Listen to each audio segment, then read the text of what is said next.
The knife slipped. Just a fraction of an inch, but it was enough. Lisa stared at the carrots on her cutting board. Before we continue, I'd love to know, where are you watching from? Drop it in the comments. And if you're enjoying this story, please like the video and subscribe, because I have another very interesting story coming up. 3 months ago, her hands earned a James Beard nomination. Now, they trembled every time she held a blade. The Kingston Restaurant Review had seen to that. The words were burned into her memory. Derivative. Uninspired. Ms. Thompson's cuisine lacks the sophistication one expects. The critic had called her a novelty, and everyone knew what that meant when you were a black female chef. Investors vanished. Her restaurant, Roots, was bleeding money. And tonight, standing in her empty kitchen, she knew she had 30 days before the bank took everything. Then, her phone buzzed. An unknown number. A man's voice, smooth and serious, said, "Miss Thompson, my name is Ernest Whitmore. I have a proposition that could save us both." Ernest Whitmore was drowning, too. He was the critic who wrote that review, but his world had imploded weeks earlier. Allegations of bribery, completely false, had surfaced, planted by a media mogul named Marcus Chun. Ernest had given Chin's flagship restaurant a scathing review, and this was the price. His reputation, built over 15 years of honest criticism, was in tatters. His only hope was a wild idea involving the very chef he'd nearly destroyed. They met in a quiet coffee shop. "Let me get this straight," Lisa said, her voice laced with ice. "You want me to pretend we're business partners? You invest in my restaurant, I legitimize your comeback, and we sell this heartwarming story of reconciliation." Ernest leaned forward, his eyes intense. "It's more than that. Marcus Chun is trying to monopolize this city's culinary scene. He destroys anyone who threatens him. You, because you're too talented. Me, because I exposed his corruption. Together, we can fight back." By lying, she shot back. By surviving, he countered, sliding a folder across the table.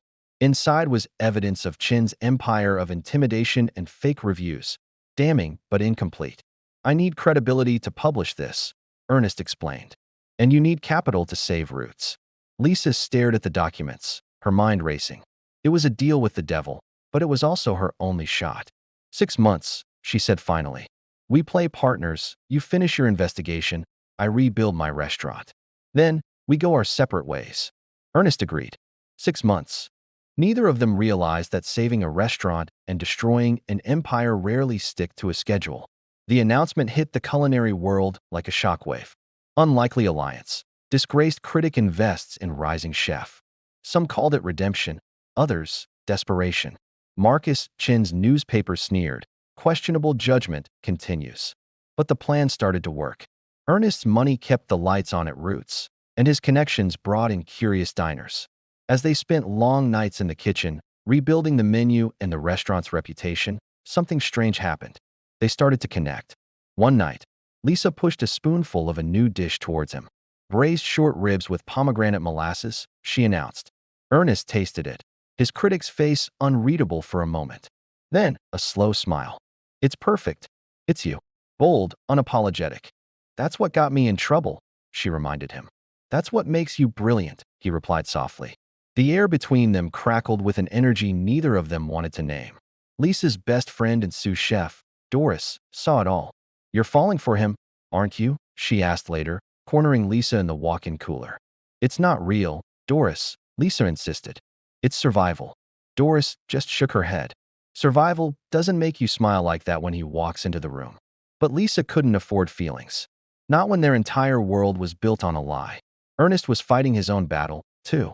His investigation into Chun was hitting dead ends. And worse, he was developing feelings for Lisa that complicated everything. The tension finally exploded at a charity gala. Marcus Chun, oozing venom, cornered them. "How convenient," he sneered, "that your partnership began right when you both faced professional extinction. Almost like it was calculated." Ernest's reply was cool as ice. "Almost like we both value integrity over power." "Integrity?" Marcus laughed. "You're a fraud, Whitmore. And when I'm done exposing this little charade, you'll take her down with you." That's when Lisa stepped forward, her voice steady despite her racing heart. "Funny how men like you always assume successful women must be frauds. I've earned every achievement in my career, Mr. Chun. Can you say the same?" The crowd went silent, phones recording every word. Marcus's eyes narrowed. "Be careful, Miss Thompson. Pride comes before." Ernest cut him off, his voice low and dangerous. "Don't finish that sentence." 3 days later, the other shoe dropped. An anonymous email hit every major food publication, leaking parts of their contracts, all taken out of context to make them look like desperate frauds. "Marcus is forcing our hand," Ernest said, pacing in Lisa's office. "He's going to expose us unless we let him win." Lisa's stomach churned. "So that's it. We give up." "No," Ernest said, stopping to face her. "Unless we tell the truth. All of it." The idea was terrifying. "Ernest, that will destroy everything we've built." "What have we built, Lisa?" "Really?" he asked, his eyes searching hers. "Because for me, this stopped being fake a long time ago. I love the way you taste every dish 3 times. I love how you hum when you're focused. I love your courage. I'm done pretending this is just business." The confession hung in the air. "I know what we agreed," he continued, his voice soft but firm. "I'm saying I want to renegotiate." Before Lisa could even process his words, Doris burst in, holding out her phone. "You need to see this." It was a video, going viral. Marcus Chun, caught on a hidden camera by one of Ernest's sources, boasting about his corruption, his schemes, the false accusations, everything. "Where did this come from?" Lisa whispered. "His former publicist," Ernest said. "She's been documenting everything for 2 years, waiting for the right moment. And this is it. This is the moment we stop hiding." They called a press conference, not in a stuffy office, but in the city's main food hall, where everyone could see. Lisa stood at the microphone, Ernest by her side, her kitchen staff behind them. "6 months ago," she began, her voice ringing with clarity, "Ernest Whitmore and I entered a partnership under false pretenses. We thought fighting lies with lies was our only option. We were wrong." A murmur went through the crowd. "But while we were pretending, we built something real. A friendship, a partnership, and yes, love." She glanced at Ernest. "Today, we're choosing truth over survival." Ernest stepped forward.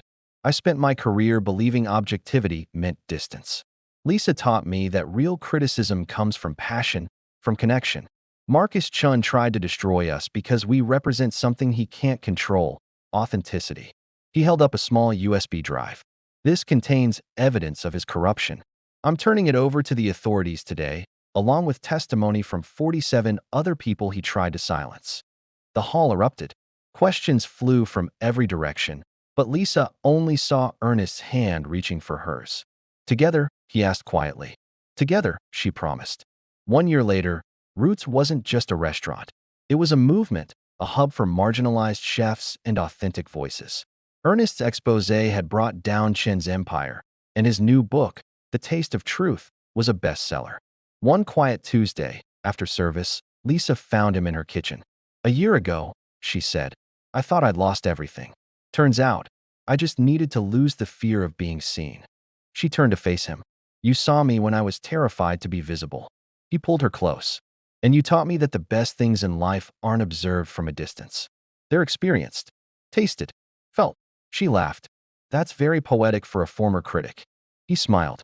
"Current partner of the most brilliant chef in the city." "Just the city?" she teased. Their laughter filled the empty kitchen, a sound of healing and truth.